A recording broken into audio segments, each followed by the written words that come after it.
The views expressed in this video are those of the panelists and do not necessarily reflect the views of U.S. Money Reserve.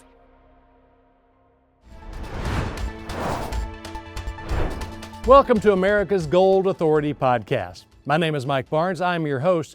You know, the United States Mint, the first director started way back in 1792. There haven't been many since then. In fact, there have been more United States presidents than there have been directors of the United States Mint. One of those directors is with us right now. The 35th director of the United States Mint, president of U.S. Money Reserve, Philip Diehl, joins me now. Philip, I have to admit that when I was growing up, first I wanted to be a doctor, then I wanted to be quarterback for the Dallas Cowboys, then I wanted to be a sportscaster, which I wound up doing. I never thought about being the director of the U.S. Mint. When did you finally think about that? So that's a great question. I never thought about it either. It's not something that I wanted to do growing up. I never collected anything. Like most Americans, I took change for granted, and so but when I was chief of staff of the Treasury Department at the beginning of the Clinton administration, and the liaison with the White House early in the Clinton administration was complicated, to say the least. And so after probably 6 months or so, I had an opportunity to go back to Austin, Texas, where I was from. And I went to tell the Secretary Lloyd Benson, and I had worked for him in the Senate and followed him into the Treasury Department. And he said, well, why don't you go look at the United States Mint? That's an organization that really needs a turnaround.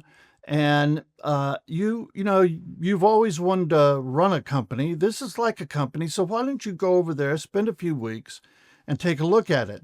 And my predecessor, a Republican from the Bush administration, gave me a great orientation about the challenges at the Mint. And so I went back to the secretary and said, yes, I'd love to have the presidential appointment for this. And despite the fact that you have to go through a complete FBI background check back to your 18th birthday, so I knew they'd be talking to my old college buddies. But what happened was the secretary came back to me and said that the former wife of a former governor of, I'm not to name the state, wanted the position. And so they were asking if I'd be willing to take, for her to have the director's role, but for me to be the executive deputy director. And you don't say no to the Secretary of Treasury very, very often. But I said no then. And I said, no, I want the top position. So he said, well, let me go back to the White House. And a week later, he called me up. I went over and he shook my hand and told me that I was going to get the nomination. So, and I went in there, and I tell you what, I had the most fun in any job I've ever had. I love U.S. Money Reserve. I love the people who I work with. This is, it's a fabulous group of people to work with who are dedicated to customer service. But man, I had so much fun there, working with Capitol Hill, passing a lot of legislation, being sort of a renegade within the Treasury Department in order to get things done. I learned so much, and I also proved out and disproved some of my theories about what makes people tick and what makes organizations work. You mentioned politics, but let's go back to talking about your college days and your college buddies. You've always been a bit of a money man, correct? Yeah, I was in a local fraternity, and we'd had some money issues, and so that's one of the first challenges that I took on, and my concentrations were in political science and in economics, and I always had sort of a natural understanding of economics and quantitative analysis.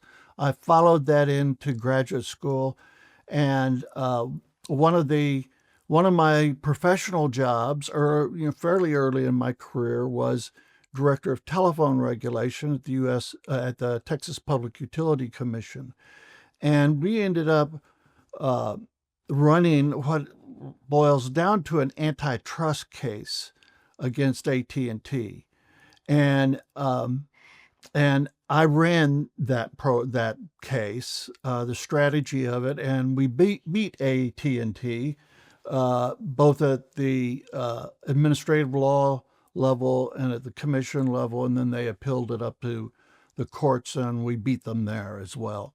That was the ultimate David and Goliath story, and I've always sort of identified with underdogs. I felt like I came up as an underdog.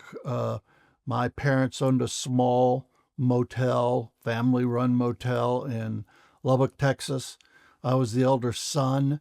We had a swimming pool in the center of the parking lot, and it was my responsibility to pull all the tumbleweeds out of the pool, and also to help when the maintenance man didn't show up. So, and I worked my way through college working pipeline construction during the summers. And so I've always had sort of an identification with people who were fighting their way up in the world. I'm guessing you got that hard work ethic from your father, who was in World War II. Yes, he had a great work ethic, and he flew the hump in World War II. He was one of those guys who came off of an Iowa farm, never wanted to farm again. And he came off the farm. He actually met Lindbergh when he was a teenager. Lindbergh flew over my family farm and landed in the next door farm, and my granddad took my dad over to meet Lindbergh. And so my dad got the flying bug. He was the odds of getting into the Army Air Corps in World War II was about 1 in 100.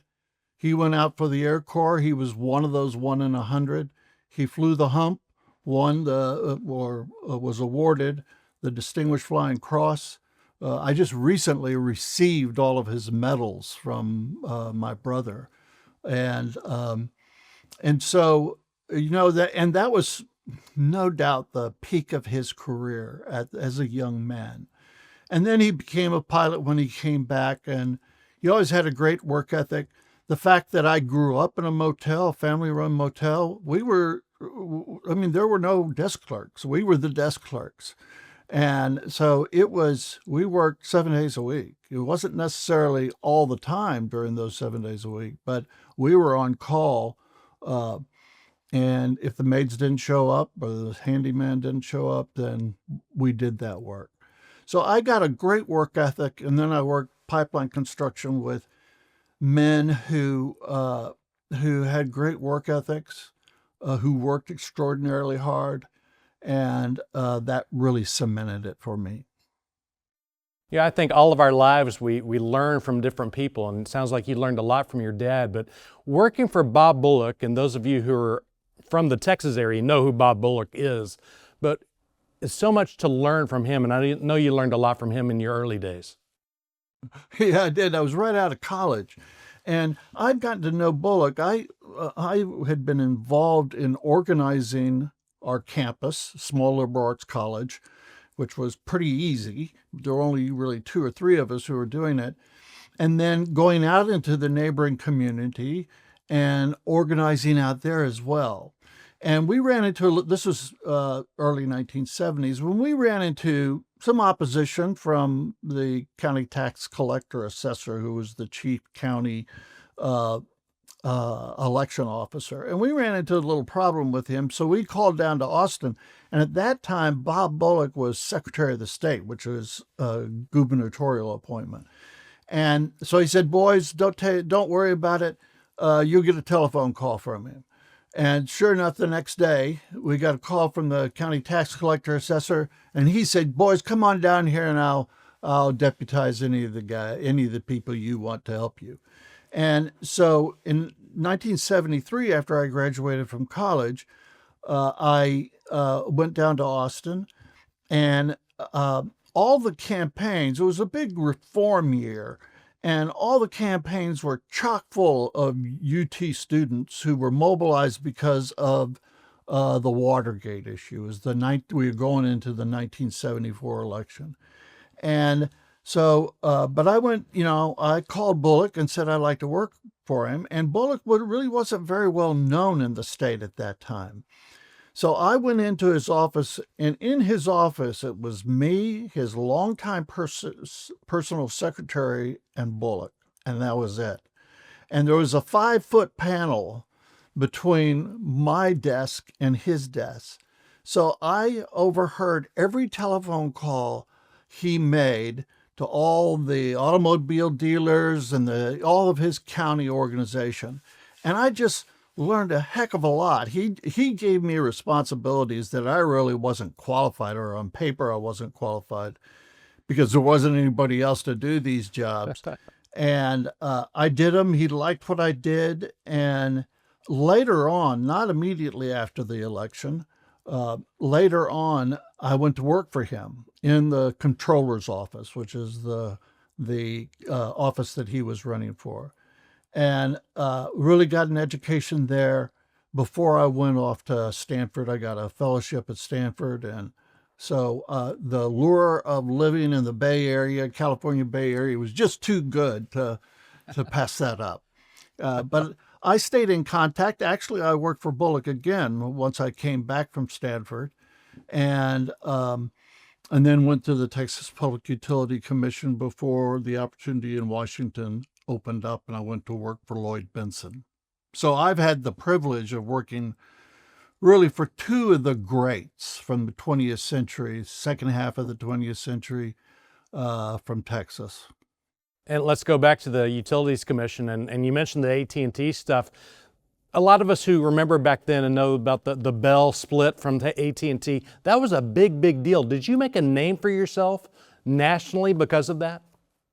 Well, yeah, I did nationally in the community of state regulators. What was happening was that after the AT&T divestiture, where AT&T was broken up and the long distance service was separated from the local service, and then there were 6 or 7 local AT&T companies, fragments basically that serve the country. And so most of the regulatory structure then slipped from the national level to the state level. And Texas was the biggest state market in the country.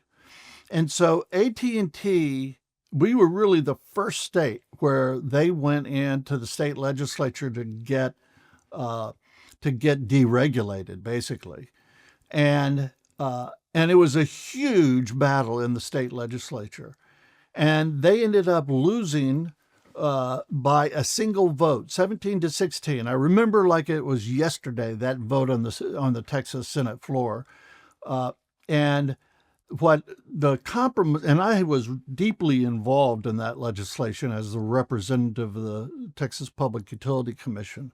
And what we ended up doing, the Texas legislature doing ultimately, was to, rather than deregulate them outright by legislation, they handed that responsibility to the Texas Public Utility Commission.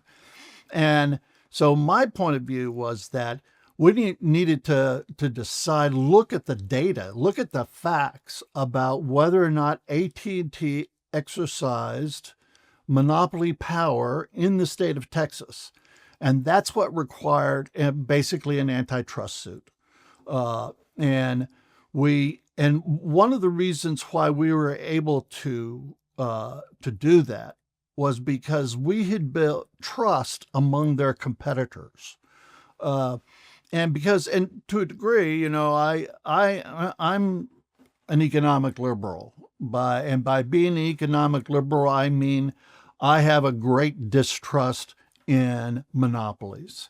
I don't think they can be trusted, and the competitors were small to medium-sized companies, and we built a level of trust so that they were willing to provide proprietary data about their market shares and other information, which was absolutely crucial as a regulator of AT&T, we knew what AT&T's numbers were for the most part. And so we were able to get a good look at what the market looked like. And then we were advocates. My group in the Texas Public Utility Commission were advocates for saying that AT&T still exercised monopoly power, but there were independent judges that had to weigh that evidence. And so it was at that level, and they were excellent attorneys and who were really exercised independent judgment. So when we won at that level, that was a huge achievement. Then AT&T challenged that decision at the Public Utility Commission with the 3 public utility commissioners. We got a unanimous vote backing us up at that level. And then from there, AT&T challenged us in Texas, Texas courts, and we won there as well. Oh, a huge moment for you politically, business-wise, financially, all combined. Is that why did you look for Lloyd Bentsen to get to Washington, or did you know you wanted to get to Washington already? How did that work? Well, I went from the Texas Public Utility Commission to a long-distance telephone company based in Dallas, and I worked there for them for 2 years. The company ran into some business difficulties. And so I was looking for another position when my mentor in Austin called and said, well, there is a senior position with Senator Lloyd Bentsen that you should take a look at. And so I talked to the fellow who held that position and basically had an interview with him. And he was very frank about the challenge of this position and how I wouldn't see my children, my sons, who were young, and because it was so intense. And also there were risks in taking that position because those Senate offices can sometimes be difficult environments, risky environments in which to work. And so after we had a couple of telephone conversations, I thanked him and told him, no, I didn't think that this made sense. And my mentor called me the next day and said, you made a mistake. Call him back and tell him, yes, you'll take the job. So I ended up doing that. And so 3 weeks after I had the first telephone call about it, I found myself in Washington, D.C., and that was in January 1991. And the very first issue that came before the senator that he brought me into his office with 3 other people, senior people in his staff, that issue was how should he vote on the Persian Gulf War resolution? President Bush was asking the Senate for authority to wage war against Iraq, excuse me. And so that was the very first time where he asked my opinion about how he should vote. You know, it sounds like the way you're saying it, that hard work opened doors for you throughout your career. And when it opened the door to get to the U.S. Mint, how did it change your life, and how excited were you to have that job? You know, I never really paid attention to the U.S. Mint and what it did. And people like me who go to Washington tend to go, in those days, back in the early 90s, tend to go there for one of 3 reasons.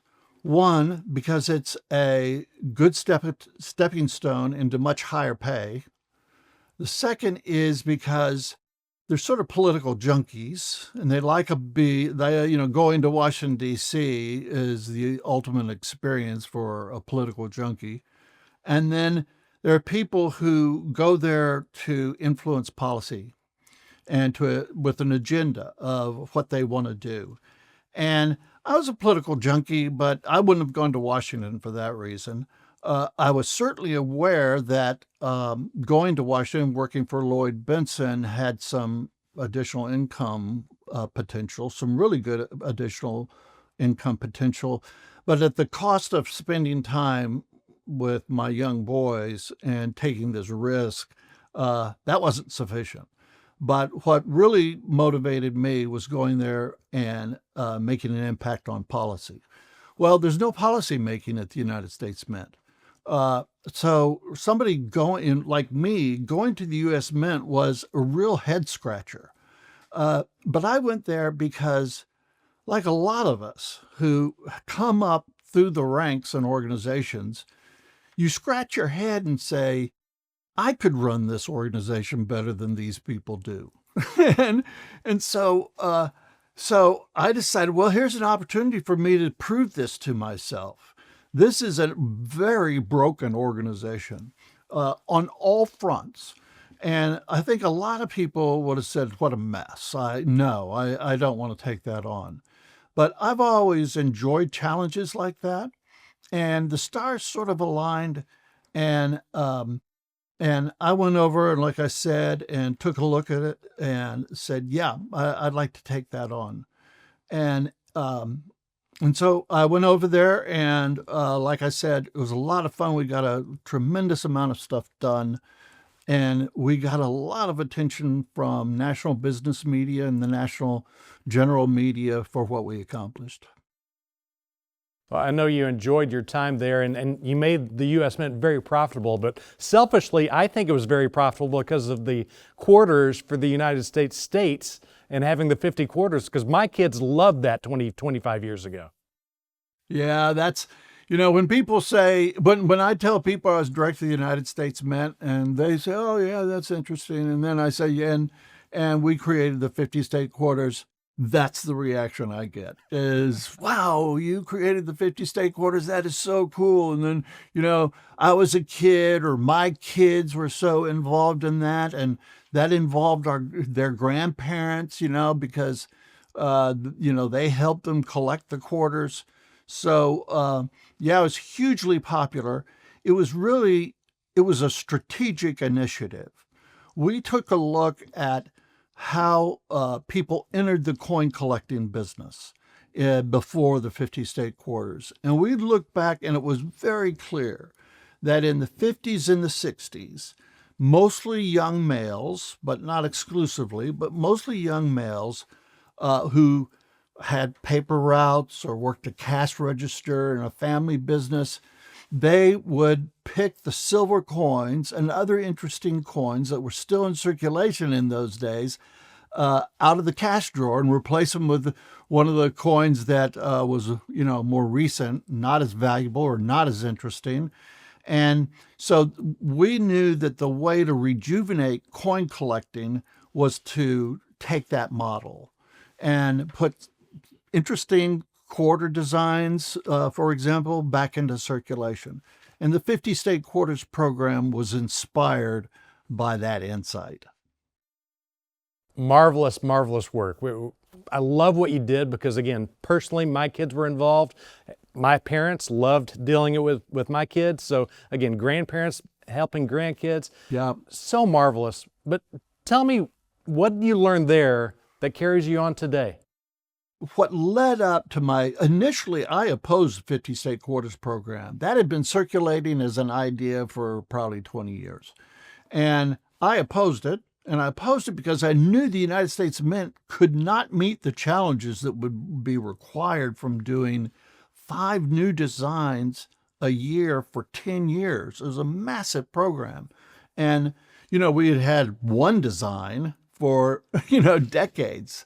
And to go from that to 5 a year was just a huge challenge.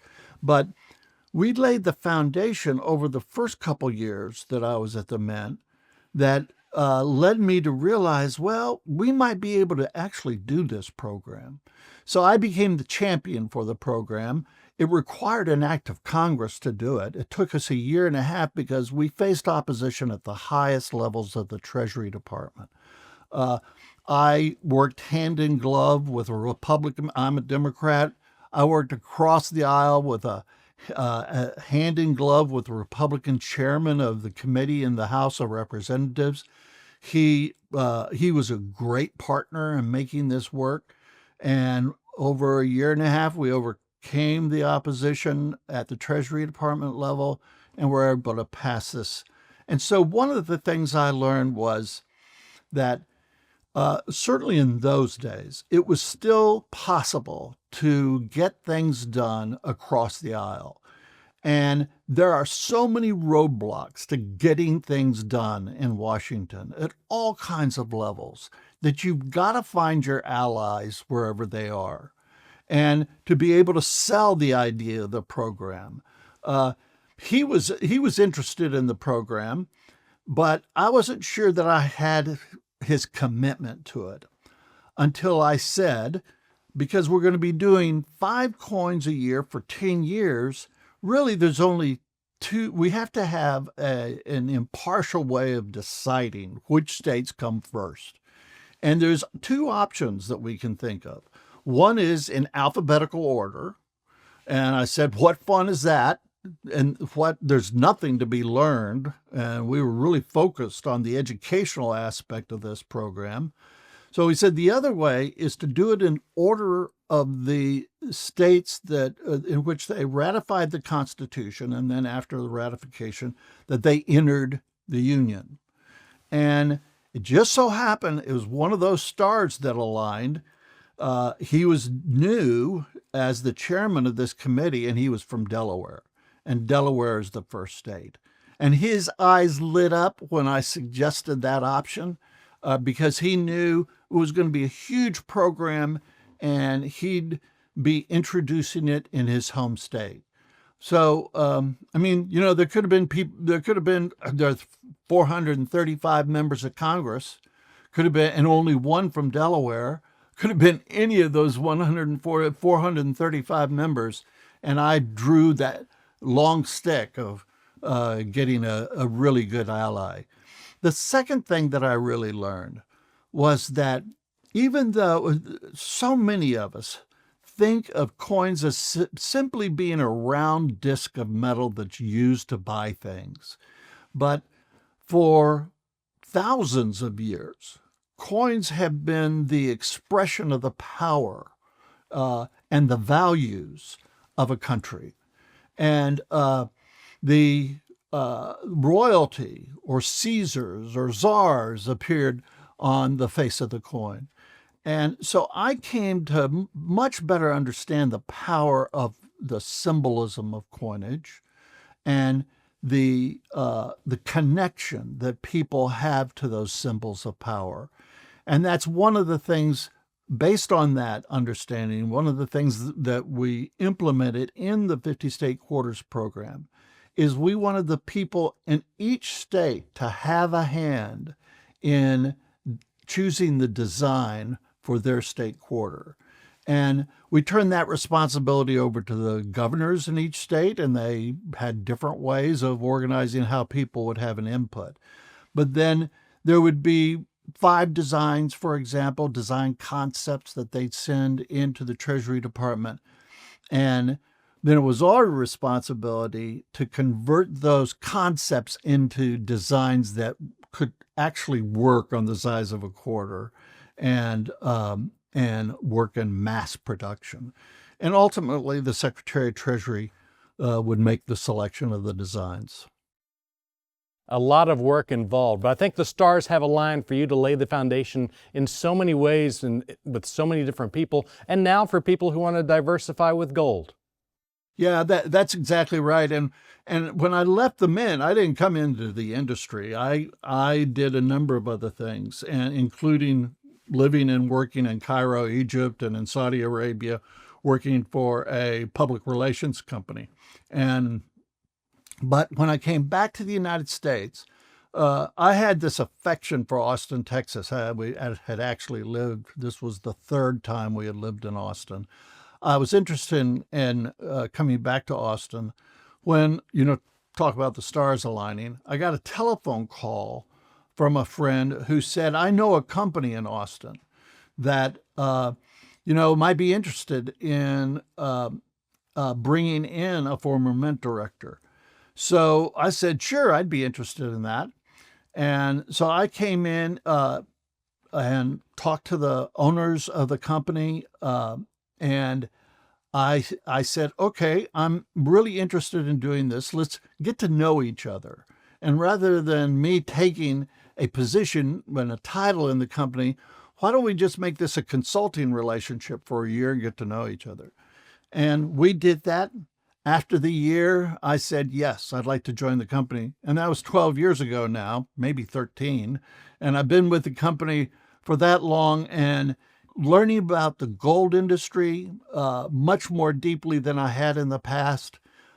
And also getting to know the people at this company and see how dedicated they are to really bringing gold to a whole new population of people who ought to be at least considering gold as part of their portfolios.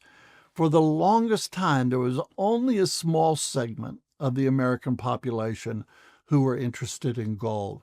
And this company has been great at broadening that awareness and interest in gold. Now, of course, it hasn't hurt that we've been in a 2-year rally in gold prices.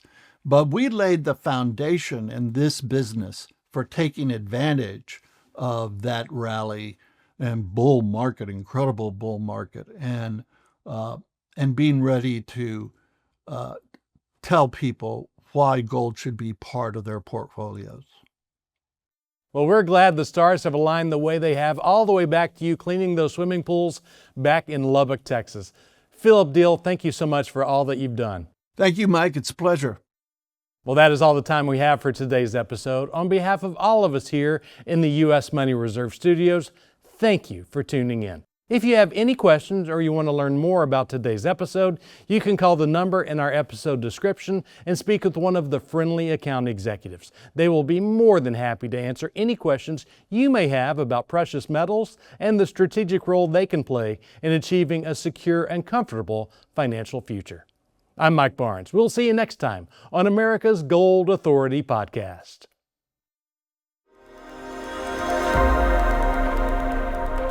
The markets for coins are unregulated. Prices can rise or fall and carry some risks.